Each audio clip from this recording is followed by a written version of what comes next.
কান্নায় ভেঙে পড়লেন বাংলাদেশ জামায়াতে ইসলামের আমির ডাক্তার শফিকুর রহমান। দলের প্রধান হিসেবে টানা তৃতীয়বারের মতো দায়িত্ব নেয়ার সময় তিনি আবেগ ধরে রাখতে পারেননি এবং কাঁদতে কাঁদতে শপথ গ্রহণ করেন। বৃহস্পতিবার দলের প্রধান নির্বাচন কমিশনার মাওলানা এটিএম মাসুম তাকে শপথ পড়ান।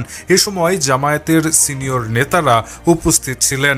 এদিকে ডাক্তার শফিকুর রহমান 2019 সাল থেকে জামায়াতের আমির হিসেবে দায়িত্ব পালন করে আসছেন। 2022 সালে তিনি দ্বিতীয়বারের জন্য জামায়াতের আমির নির্বাচিত হন এবং এবারে অর্থাৎ 2025 সালে এসে তৃতীয়বারের মতন দলের প্রধান হলেন।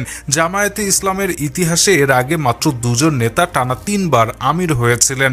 তারা হলেন অধ্যাপক গোলাম আজম এবং মাওলানা মতিউর রহমান নিজামী। ডাক্তার শফিকুর রহমান সেই তালিকায় তৃতীয় নেতা হিসেবে যুক্ত হলেন, যার সামনে সবথেকে বড় চ্যালেঞ্জ হল 2026 সালের জাতীয় নির্বাচন। Shahriar Alam, EBD news.